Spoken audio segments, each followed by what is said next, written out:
ဘယ်အရာကမှကိုယ့်ရဲ့အတွေ့အကြုံလောက်ကိုကောင်းကောင်းမတင်ပေးနိုင်ဘူးကိုကြုံတွေ့လာခဲ့ရတဲ့အတွေ့အကြုံတွေကပဲကိုတွဲဆရာကောင်းဖြစ်စေတယ်စာအုပ်တွေထဲမှာဘလောက်ပဲဖတ်ခဲ့သူများတွေကဘလောက်ပဲလာပြောပြကိုယ်တိုင်လက်တွေ့ကွင်းစင်းကိုယ်တိုင်မှဖူးလဲကြဖူးမှရတဲ့အတွေ့အကြုံကပေးတဲ့သင်ခန်းစာလောက်ဘယ်အရာကမှရင်ထဲကိုနှက်ရှိုင်းမရောက်နိုင်ဘူးအတွေ့အကြုံဆိုတာမျိုးက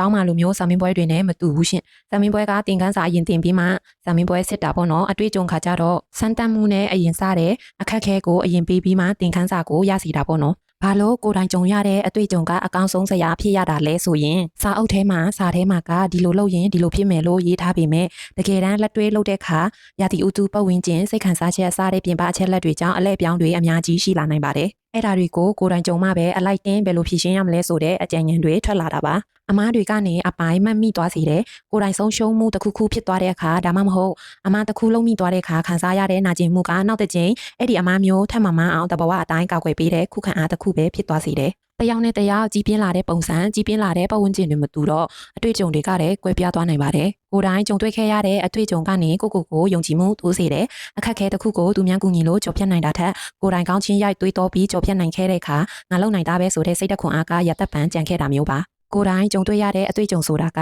ဘဝကပေးတဲ့တန်ဖိုးကြီးသင်ခန်းစာတွေပါရှင်ဒါကြောင့်အောင်မြင်နေကြတဲ့လူတွေရဲ့နောက်ွယ်မှာအောင်မြင်နေကြတဲ့ဝါရီပညာရှင်တွေကျွမ်းကျင်သူတွေဖြစ်လာဖို့ဆိုတာအချိန်နဲ့အတွေ့အကြုံကိုရင်းပြီးလက်မှုပညာတဲ့တယောက်လိုကိုပုံသွင်းယူခဲ့ရတာကြီးပါပဲဒါကြောင့်ကိုယ်တိုင်ကြုံတွေ့ရတဲ့အတွေ့အကြုံတယောက်နဲ့တယောက်တော့မတူကြဘူးကိုယ့်ရဲ့အတွေ့အကြုံတွေကိုတန်ဖိုးထားပါဒါကြောင့်ကိုယ်တိုင်ကြုံတွေ့ရတဲ့အတွေ့အကြုံကနေသင်ခန်းစာကောင်းရအောင်တင်ယူခဲ့ပါရှင်